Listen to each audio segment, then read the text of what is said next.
a orar, vamos a empezar. ¿Les parece? Aproveche su micrófono abierto y por favor, Jesús, dirígenos en oración. Claro que sí, pastor. Ay, Padre bendito, pues te damos gracias esta tarde porque nuevamente nos permite reunirnos, aunque sea así, Señor, vía Zoom. Te agradecemos mucho el tener estos medios para poder estar todos juntos y te pedimos que abras nuestro corazón y nuestro entendimiento para recibir lo que tienes para nosotros. Bendice a todos nuestros hermanos que no han podido entrar, Señor, facilítales todos los medios y ayúdanos a estar bien. Te lo pedimos en el nombre de Jesús. Amén. Amén. Amén.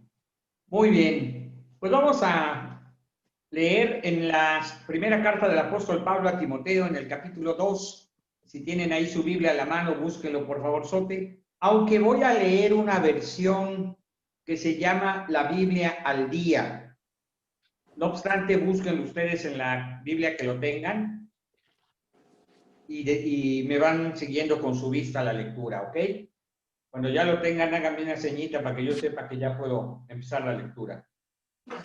Primera carta de Pablo a Timoteo, capítulo 2. Gracias, Pau.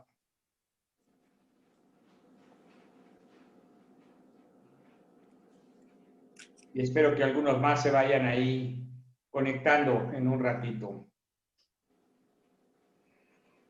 Muy bien, voy a leerlo. Como les decía, voy a usar una Biblia que se llama la Biblia al día. Esta Biblia tiene la característica de ser una paráfrasis, es decir, no es una traducción literal, no es una traducción de los escritos hebreos, griegos. Esta es una Biblia que se toma de algunas versiones en español y simplemente se trata de actualizar el lenguaje. No es precisamente muy nueva, por los años 70 se hizo esta versión, pero se hizo muy popular por la facilidad de lectura que tenía en ese momento el idioma. No olviden apagar sus micros, porfa, ¿no? Bien, dice así. He aquí mis instrucciones, dice Pablo a Timoteo. Oren mucho por la humanidad. Rueguen que Dios tenga misericordia de ella y denle gracias por las contestaciones que de seguro habremos de recibir a nuestros ruegos. Oren por los reyes y por los demás que tienen autoridad sobre nosotros y que están en puestos de gran responsabilidad para que en paz y tranquilidad podamos llevar una vida de piedad y decoro. Esto es bueno y agradable a nuestro Salvador, porque Él anhela que todos se salven y entiendan que Dios está en un lado y la gente está en el otro, y que Jesucristo, hombre, también está entre los dos para unirlos, en virtud de haberse dado a sí mismo en rescate por todos. Este es el mensaje que a su debido tiempo se dio a conocer a todo el mundo. Y digo la verdad, no miento, pues yo he sido puesto como predicador y apóstol para enseñar esta verdad a los gentiles y para mostrarles el plan divino de salvación por medio de la fe. Por lo tanto, quiero que en todas partes los hombres oren, alzando ante Dios sus manos santas, libres de ira y de resentimientos, y que las mujeres igualmente se vistan y se comporten decente, modesta y sencillamente. La mujer cristiana ha de resaltar no por la manera en que se arregle el cabello, ni por el lujo de sus joyas o vestidos, sino por su amabilidad, su bondad. La mujer debe escuchar y aprender en silencio y con toda humildad. No permito que las mujeres enseñen a los hombres ni que ejerzan sobre ellos dominio.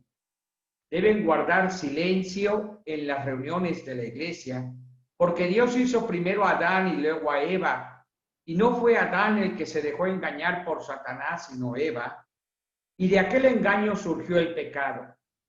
Dios condenó a la mujer a tener dolores de parto, pero se salvará si confía en Él y vive en amor en santidad y en modestia. Hasta ahí llega la lectura del capítulo 2. Primeramente quiero hablar un poquito de la oración. Yo sé que es un tema que todos sabemos, todos los cristianos, desde nuestro primer día en nuestra relación con Jesucristo, hemos escuchado acerca de orar. Pues inclusive cuando nos enseñaron a recibir a Cristo en nuestro corazón, nos enseñaron también a hacerlo a través de una oración. Seguramente a ti, como a muchos de nosotros, nos habrán dicho, vamos a hacer esta oración y repite después de mí. Y nos enseñaron a recibir a Cristo, pues, orando de esta manera. Y claro está, en nuestros hogares, si fuimos jóvenes o desde niños cristianos, o si llegamos en nuestra edad adulta al cristianismo, nos han dicho que la oración es la plática, el diálogo con Dios, y nos han dicho cosas como, perdón, tú debes hablar y Dios te está escuchando, pero también habrá un momento en ese diálogo en el que Dios habla y tú debes escuchar. En fin, creo que hablar de la oración es uno de los temas que más seguramente tú y yo hemos escuchado. Pero el punto es, hay que orar.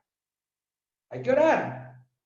Hoy en la mañana estuve en una capacitación que nos dieron en Samaritan Purse para quienes vamos a ayudar este año en la distribución de los regalos, en el evangelismo y tratar de que se lleve a cabo el discipulado de la gran aventura.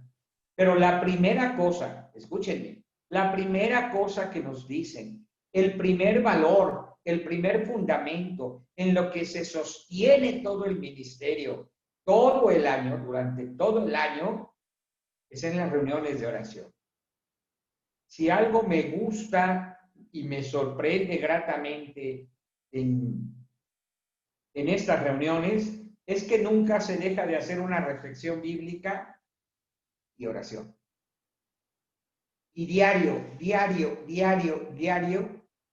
Aquí en México tenemos un coordinador nacional, después en cada estado, por varios estados hay un coordinador de oración por varios estados, y luego en cada estado hay un coordinador de oración, y luego ese coordinador debe tener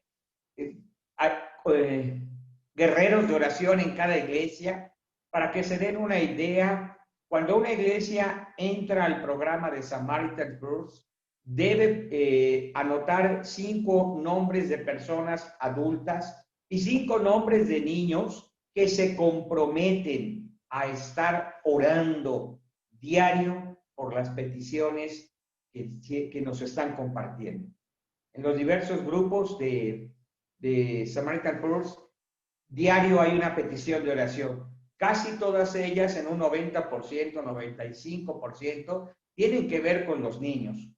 Pero también se ora por las iglesias, por los pastores, por las maestras, se ora también. Y bueno, es una constante oración. Pero es un mundo de gente, es un mundo de gente. En el caso nuestro, tuvimos el año pasado para las alcaldías de Gustavo Amadero, Venustiano Carranza y Azcapotzalco, el acompañamiento de 138 compañeros de ministerio o 138 iglesias. A eso, por favor, multiplíquenle por 10 guerreros de oración, 5 niños, 5 adultos. Y creo que sale un número como de un chorro y 2 montones. Y luego eso multiplíquenlo por 6 equipos en la ciudad y por 54 equipos en todo el país.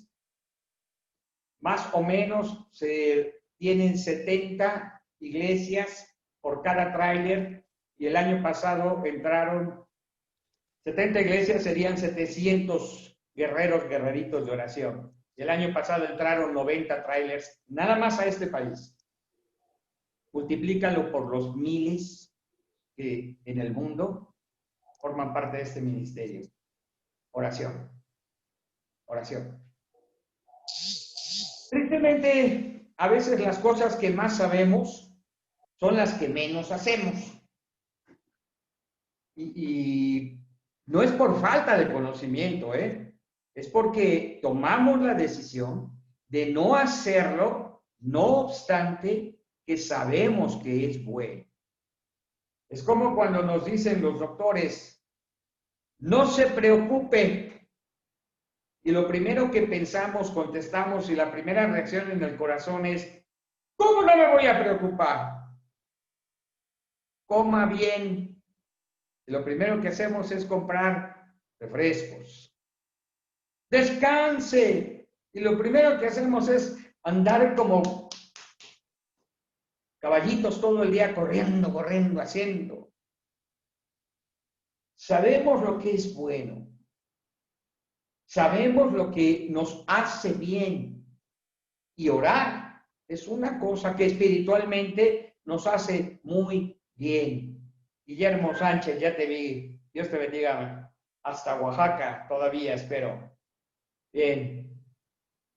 Hola, grupo. Buenas noches. Buenas noches, bro.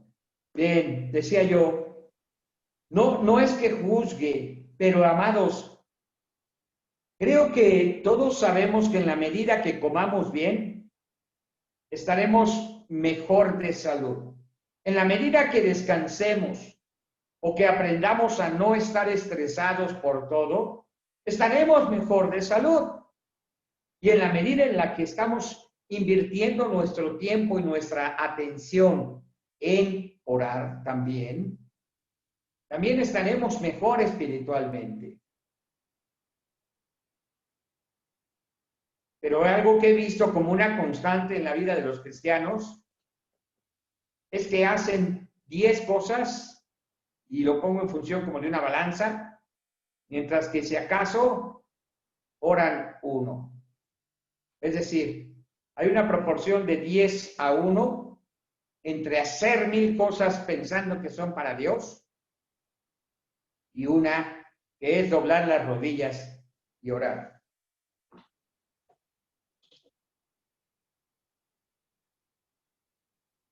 En el versículo 3 de la versión 60, ¿lo tienes allá a tu mano?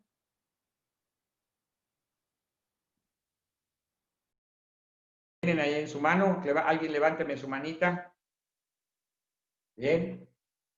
Dice, porque esto es bueno y agradable delante de Dios nuestro Salvador. Orar es bueno y agradable delante de Dios. Tal vez, permíteme especular, tal vez tú eres como muchos de los varones que les encanta sacar 10 Biblias, 10 comentarios de la Biblia, 10 diccionarios de la Biblia. Bueno, ahora ya nada más abren su biblioteca Logos o cosas por el estilo, ¿no? ¿Cómo se llama? Eastword. Y empiezan a buscar y a buscar y a buscar lo profundo de la verdad y en una gran hermenéutica. Pero voy a venir a una frase sencilla. Porque esto es bueno y agradable delante de nuestro Salvador. ¿De qué está hablando? 4 cosas.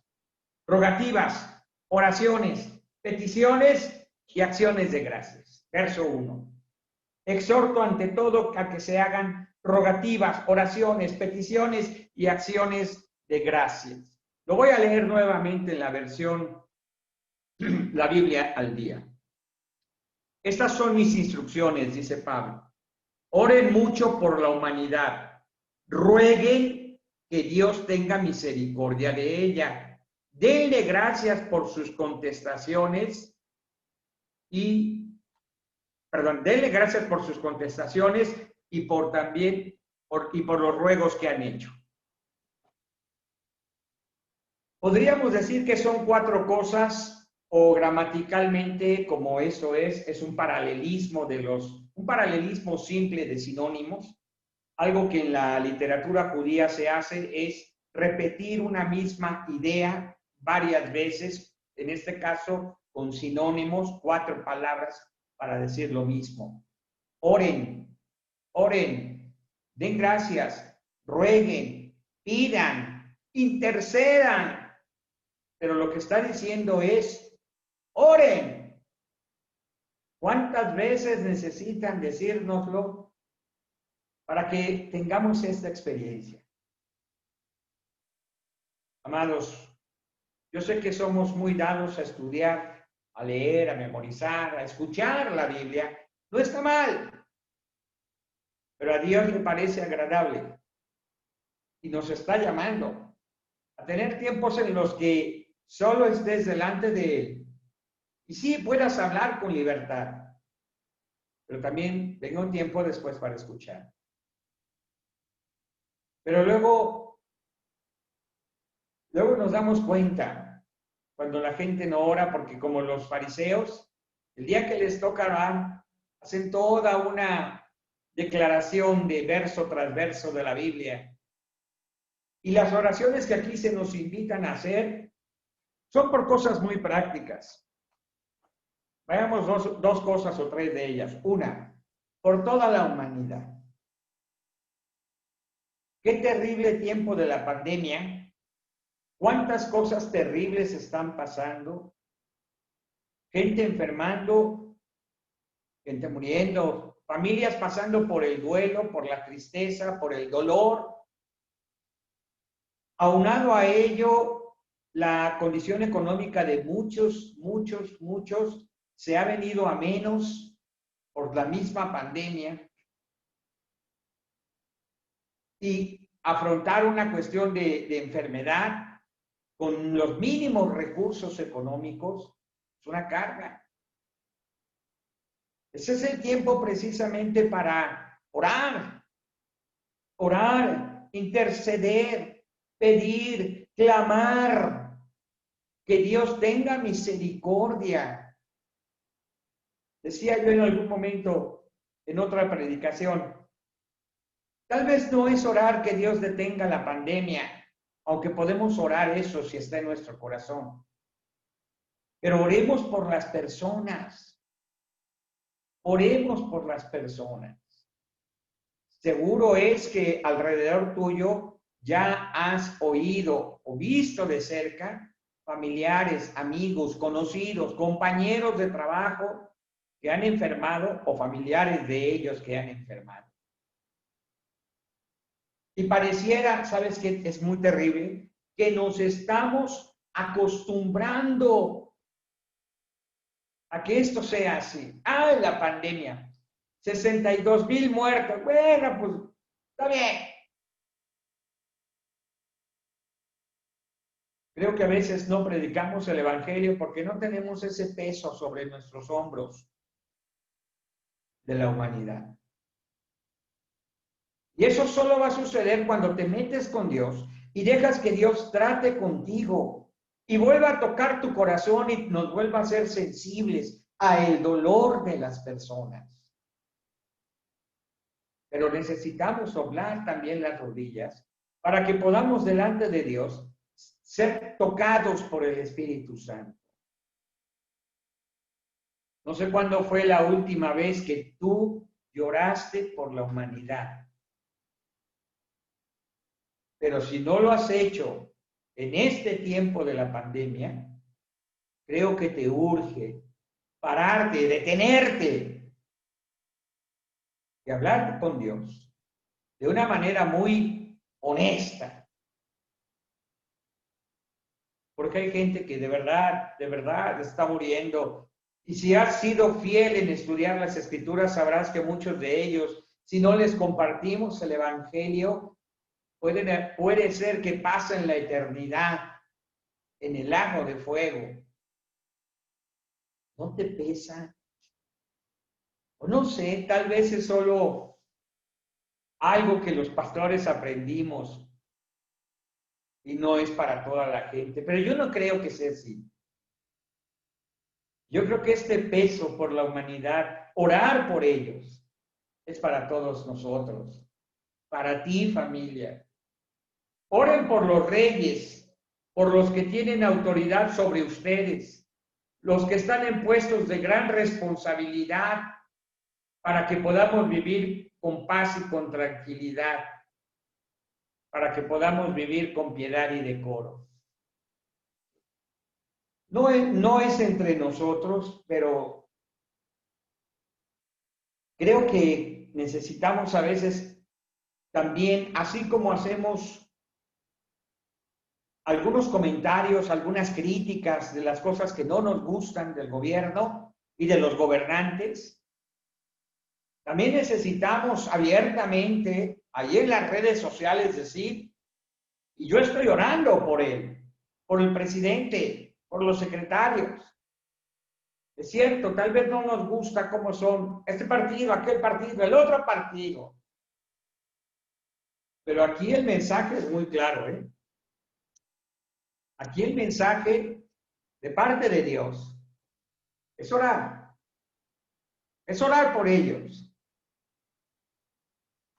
Jamás nos dice que solo criticando, jamás nos dice que solo estando en contra vamos a lograr algo.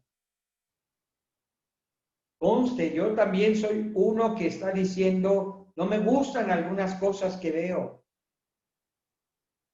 Pero también soy uno que aprendí hace más de 40 años que oro por mis autoridades. No solapo, ojo, al pecado se le llama pecado y a la corrupción, corrupción.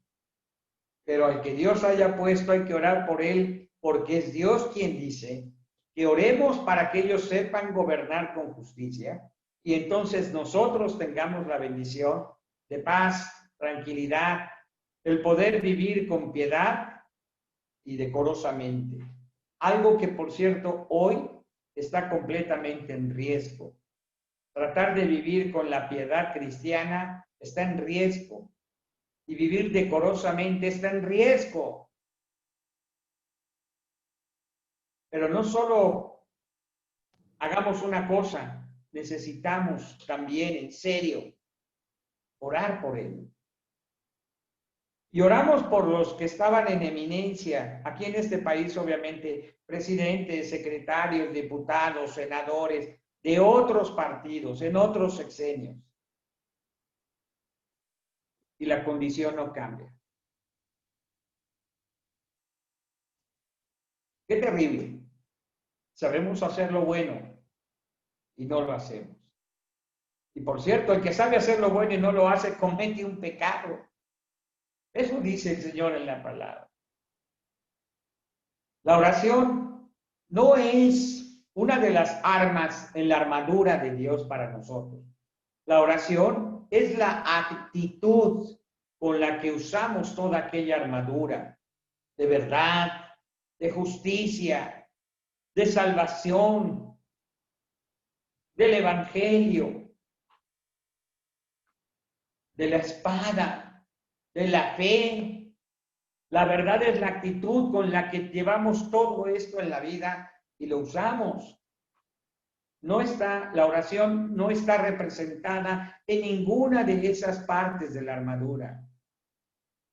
Pero orando en todo tiempo es la forma en la que vivimos y luchamos. Por toda la humanidad, por reyes, por los que están en eminencia, por los que están puestos por encima de nosotros. Y luego añade un poquito más adelante, verso 8. Por lo tanto, dice, quiero que en todas partes los hombres alcen sus manos a Dios y oren con manos santas, libres de ira y libres de resentimientos. Y esto es algo importante, porque a veces la oración se ha usado para tratar inclusive de hacer un mal o de tener un bien a otro. Y la oración, según estas instrucciones de Pablo a Timoteo, deben hacerse de una manera con manos santas, libres de ira y con manos libres de resentimiento. Digo eso, otra figura de dicción, ¿verdad? Porque las manos no tienen resentimientos ni ira, pero el corazón sí. Y a veces estamos orando y seguimos enojados con alguien.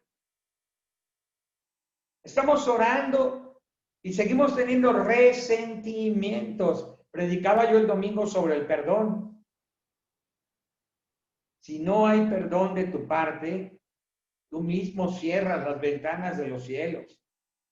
Tú mismo estás haciendo que Dios tome la decisión de no escucharte y no bendecirte y no perdonarte. Porque la condición de ser perdonado es que nosotros perdonemos a los que nos ofenden también.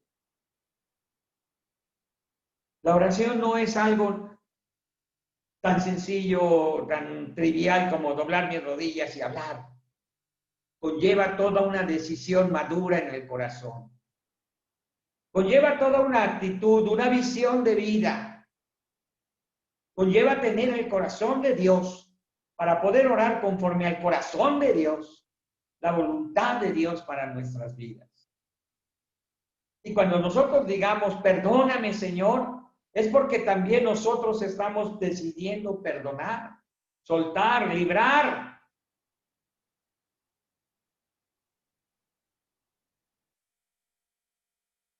Pero nos atamos con las decisiones de nuestro corazón. Oramos una cosa y estamos decidiendo otra. Oramos por la humanidad, pero para ser honestos, a veces nada más de labios para afuera. No sé cuánto te duela. Los miles de personas que la noche de anoche quedaron sin casas, quedaron por el huracán Laura que entró ahí en Estados Unidos, quedaron sin casas, sin bienes, lastimados, muertos. No sé si ya doblaste rodillas por eso. No sé si sigues orando por los 43 desaparecidos de Ayotzinapa. No sé si estás orando por sus familias o por las autoridades que ahora están investigando nuevamente todo esto para tratar de mostrar una verdad con hechos. O ya te acostumbraste a que las cosas son así.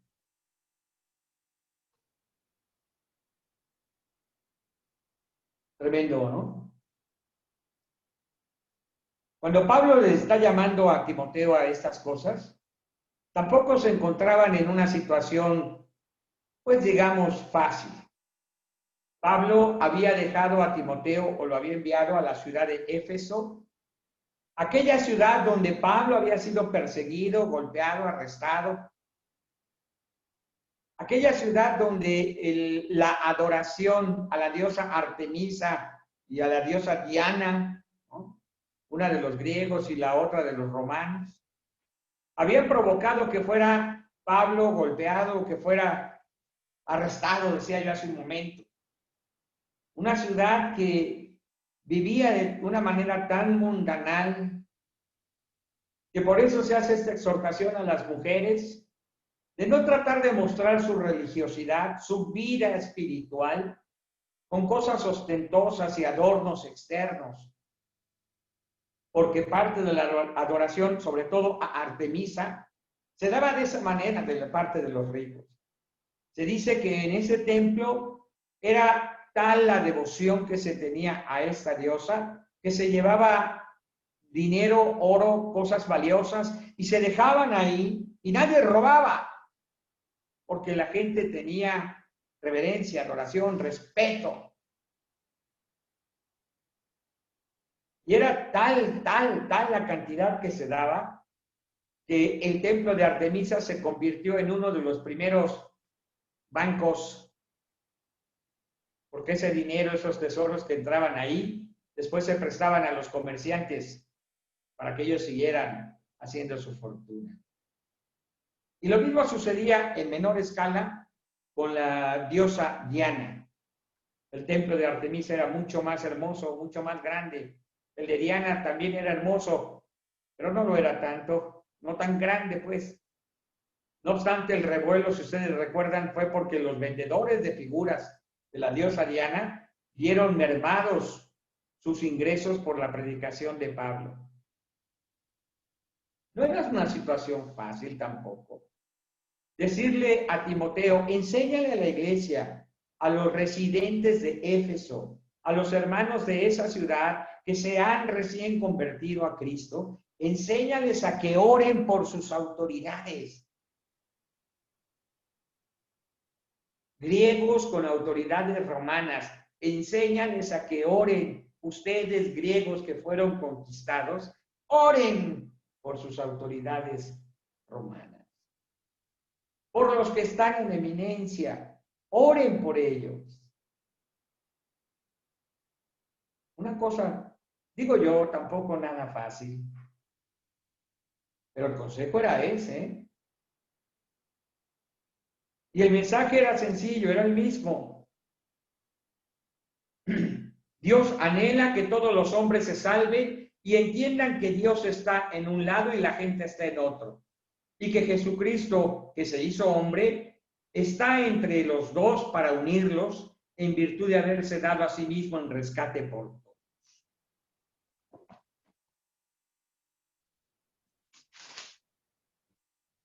En la versión 60, nosotros lo leemos de una manera que lo conocemos un poquito mejor y tal vez te guste más. Porque hay un solo Dios y un solo mediador entre Dios y los hombres, Jesucristo, hombre, el cual se dio a sí mismo en rescate por todos, de lo cual se dio testimonio a su debido tiempo.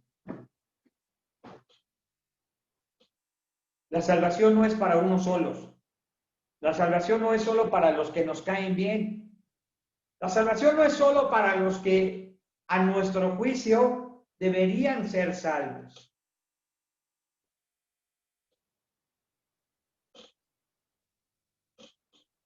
En México hay un ministerio muy grande en las cárceles, un ministerio cristiano carcelario. Se llama Emmanuel. Hay varios más, pero este yo lo conozco un poquito más de cerca.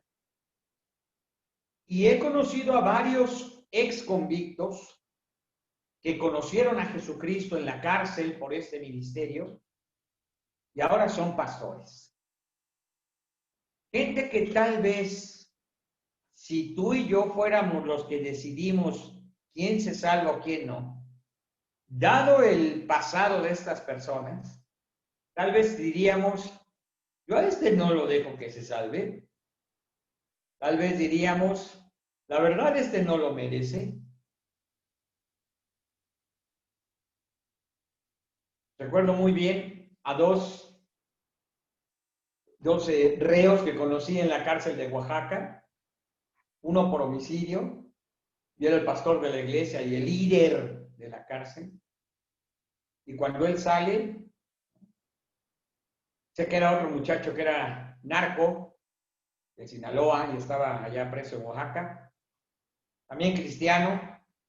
Y cuando tú los oías hablar, no de las cosas que hicieron, sino de lo que Dios estaba haciendo con ellos, era increíble ver a un hombre que había matado a más de una docena y lloraba cuando hablaba de cómo Cristo. Que cuando predicaba se enojaba cuando los demás no estaban escuchando. Y les decía, pues con palabras fuertes, que prestaran atención.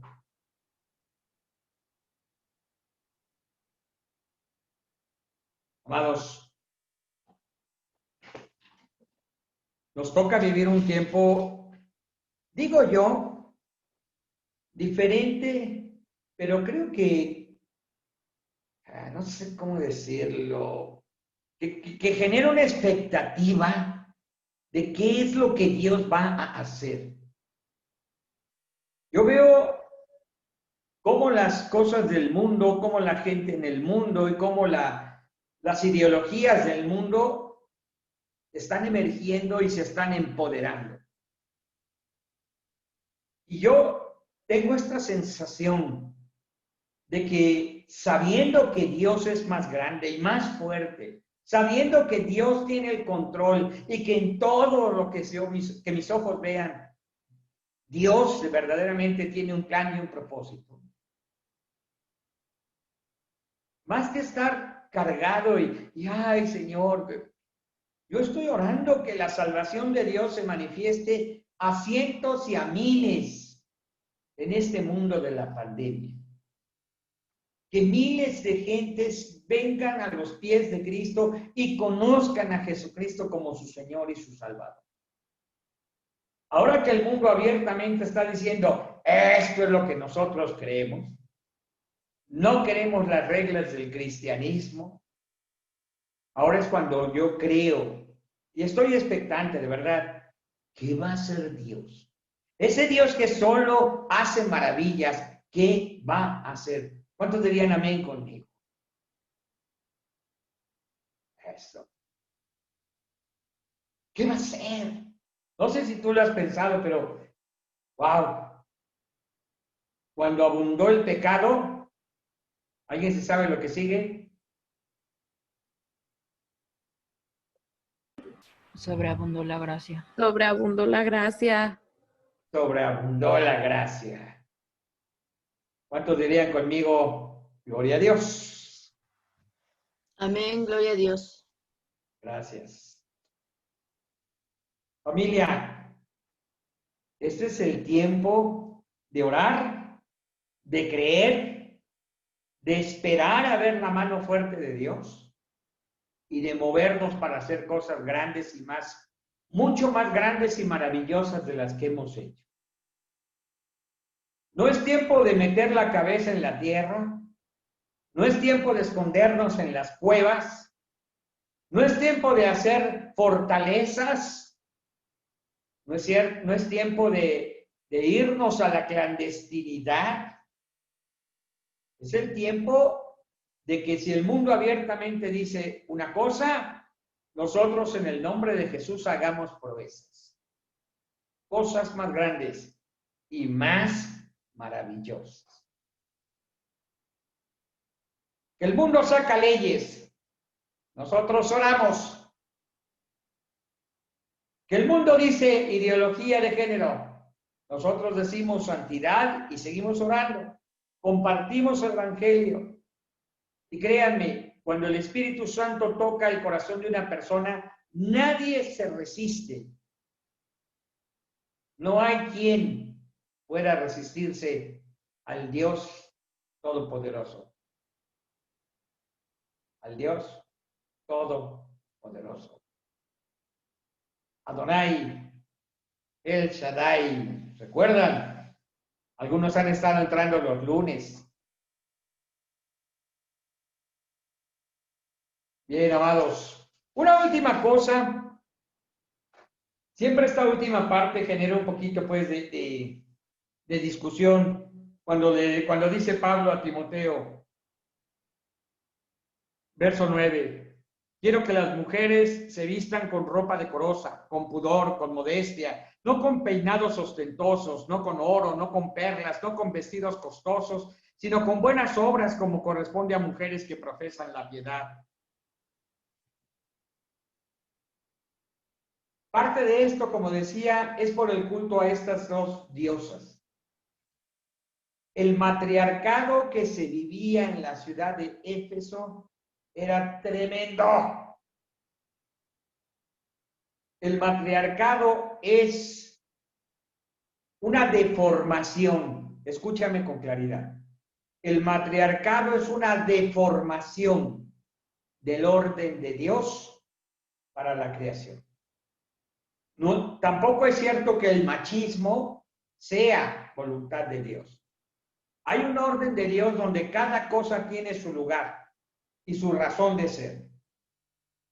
Y cuando una nación como nosotros, por ejemplo, en la religión adoran a una mujer, lo que están haciendo es una deformación de la revelación de Dios.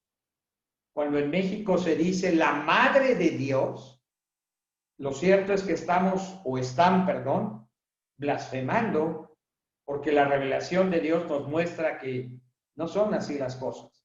Pero allá en Éfeso, esta adoración a Artemisa hacía que los ricos, las mujeres ricas, decía yo hace rato, trajeran sus tesoros. Pero el vestido, la presentación, la vista era algo importante. Porque entre otras cosas, se consideraba a estas diosas, diosas de la cacería, pero también de la prosperidad, pero también de la fecundación. Así es que el tener esta presentación de mucha vista, peinados, joyas, se veía como parte de la misma idiosincrasia y religiosidad también de las mujeres en esa nación. Y Pablo lo que decía, o lo que estaba intentando hacer en este caso, era decir, las mujeres cristianas tienen que verse de una manera diferente. No las vamos a conocer porque traigan las cruces de oro más grandes colgadas al pecho. No las vamos a reconocer porque se pongan, no sé, aretes con frases bíblicas. No las vamos a reconocer por estas cosas. Las vamos a reconocer que son cristianas por sus buenas obras, porque profesan piedad. Después viene una parte que siempre ha sido un poquito problemática. La mujer aprenda en silencio, con toda sujeción. Y a veces los pastores, sobre todo yo creo que en los últimos años, pastores varones, ya no les gusta hablar mucho de esto porque el grueso o la mayoría de quienes asisten a una congregación son mujeres. Y cuando le dices a la mujer, mujer, aprenda en silencio, calle en la congregación, pregúntele a su marido en su casa, sujétese. A veces casi es un riesgo para que cuando salgas te apedreen. Porque esta ideología donde se intenta que hombres y mujeres seamos iguales, también ha permeado la mente de las mujeres cristianas. Digo yo, lo he aprendido en la palabra, no somos iguales en dignidad y para efectos de salvación, santidad y cuestiones de nuestra relación con Dios, igualitos. Ni el hombre es más, ni la mujer es menos, ni la mujer es más, ni el hombre es menos. Pero Dios nos hizo diferentes en muchas cosas más, diferentes.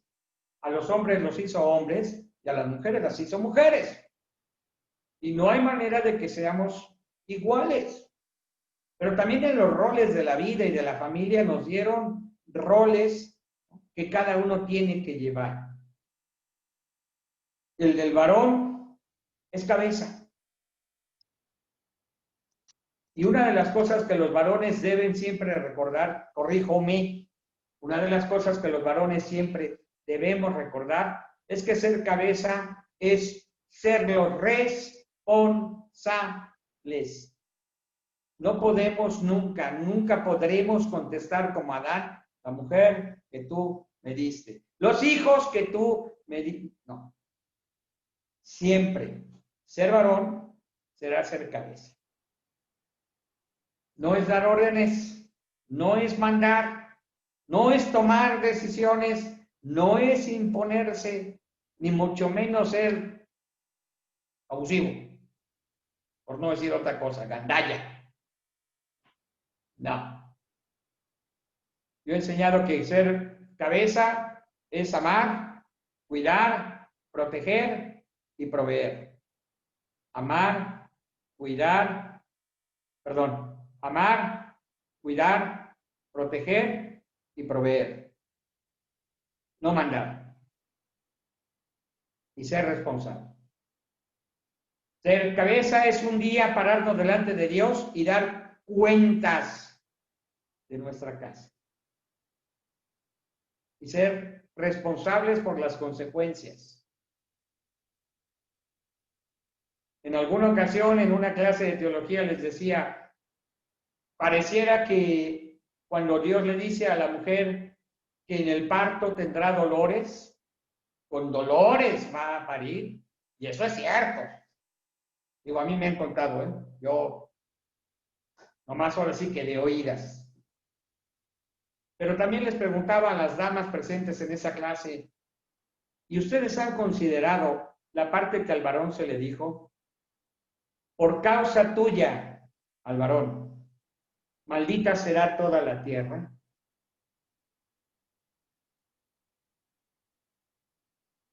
¿Lo han pensado? Eso es ser cabeza. Eso es ser el responsable. Sin minimizar lo que se le dijo a cada quien. Pero de eso se trata. Parte de la cultura, obviamente aquí se da, dado el matriarcado en Éfeso como lo había en otras ciudades, Corinto, por ejemplo, también era una ciudad tremenda en el matriarcado, y la cultura judía que era muy apegada a tener a las mujeres en sujeción, se deja ver en este versículo. También es cierto que nuestra cultura no es judía, ni tenemos ya tampoco un matriarcado, nosotros los cristianos, como esto que se ve en Éfeso, en Corinto o en el catolicismo mexicano. Simplemente entonces diremos para las mujeres que deje verse su fe por sus buenas obras y su manera piadosa. Y el último verso, el que dice, y se salvará engendrando hijos. Sé que es un verso que, bueno, al menos en los seminarios siempre traía discusión. Permítanme leerlo en esta versión y hacer un último comentario. Este versículo dice, Dios condenó a la mujer a tener dolores de parto y cuando dé a luz, se salvará si confía en Dios, vive en amor, vive en santidad y vive en modestia. En este punto, hay una figura de dicción que se llama heterosis, que ayuda a cambiar o a poner una cosa en lugar de otra. Una persona en lugar de muchas personas. En este caso es así. La persona por la que se hace referencia a tener hijos y ser salva es la referencia a Eva en el capítulo 3 del libro de Génesis, en los versos 15 y 16. Aquella promesa madre de que la simiente de la mujer pisará en la cabeza a la serpiente y ella dará a luz con mucho dolor. Esta heterosis del singular al plural, lo que está escribiendo Pablo es, y así como Eva recibió esta palabra, esta promesa y esta maldición también, así también las mujeres de hoy deben seguir como sus hijas ese mismo camino. Y esto indica que no es que siendo mamás se salven, no es que teniendo muchos hijos aseguren la salvación, no es que las mamás de antes que tenían 15, 16 hijos vayan a ser más seguras salvas que tú que tienes uno o dos. No. Lo único que está haciendo referencia es que la promesa que se le dio, promesa y maldición que se dio a través de la mujer en Génesis 3, 15, 16, siguen presentes y vigentes en el momento en que Pablo escribe. Parte de las clases de teología es tratar de explicar algunas cosas, como dos que dije hoy, un paralelismo simple de sinónimos y una heterosis de singular a plural.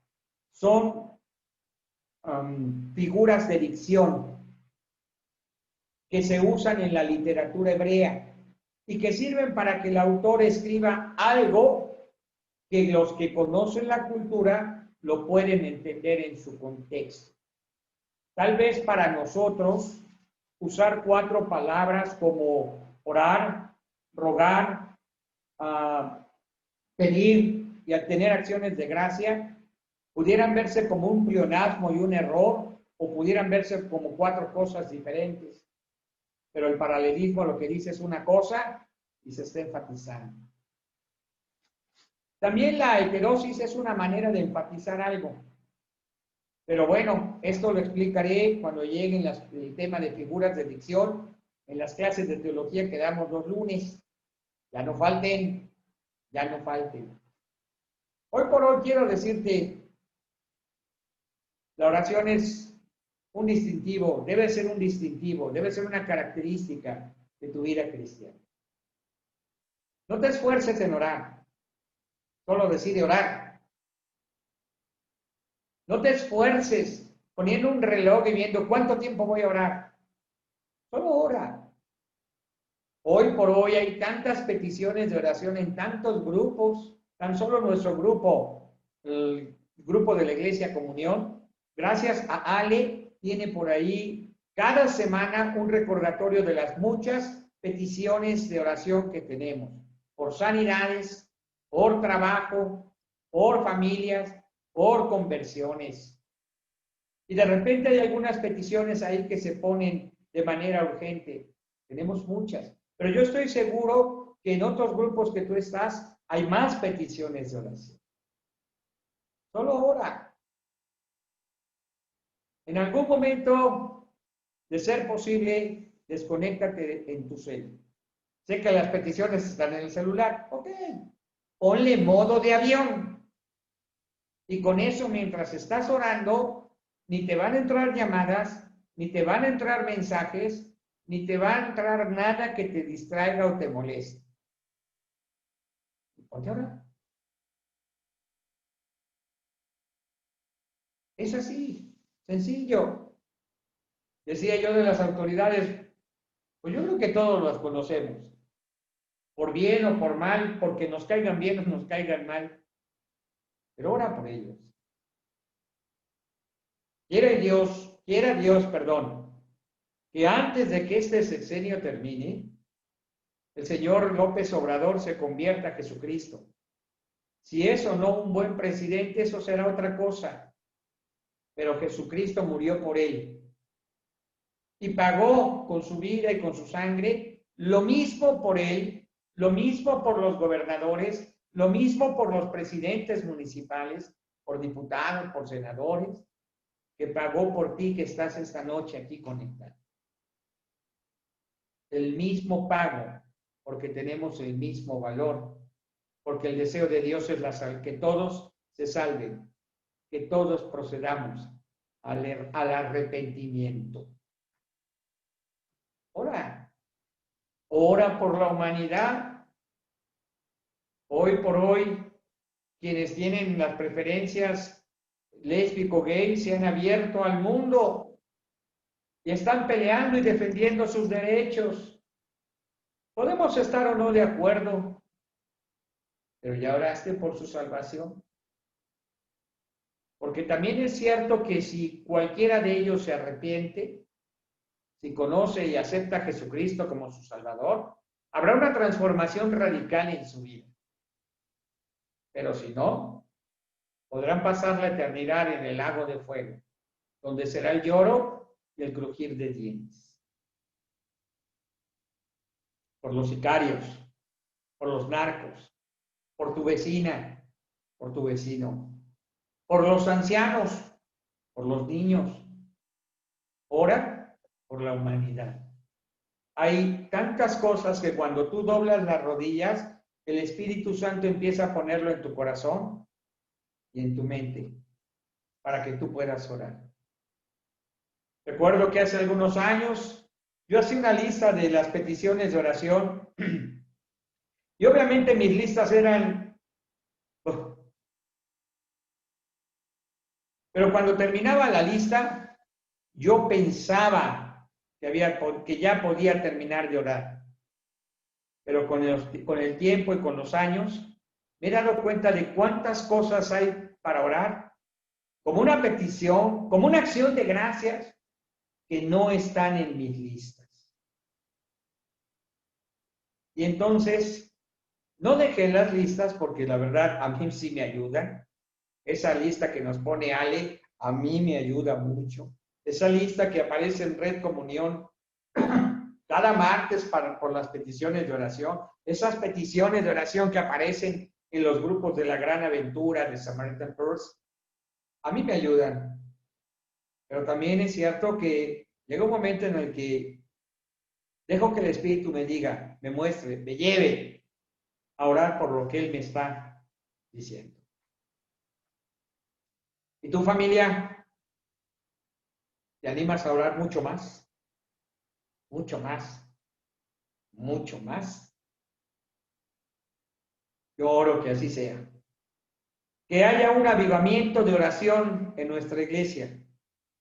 Que Dios ponga un espíritu de oración en cada uno de nosotros.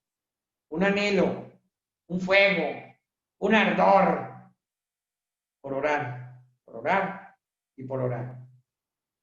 Así empiezan los avivamientos de conversiones, de sanidades, de milagros y de prodigios de Dios.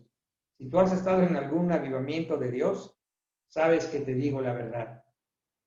Y si no, ora y experimenta el avivamiento que viene de parte de Dios.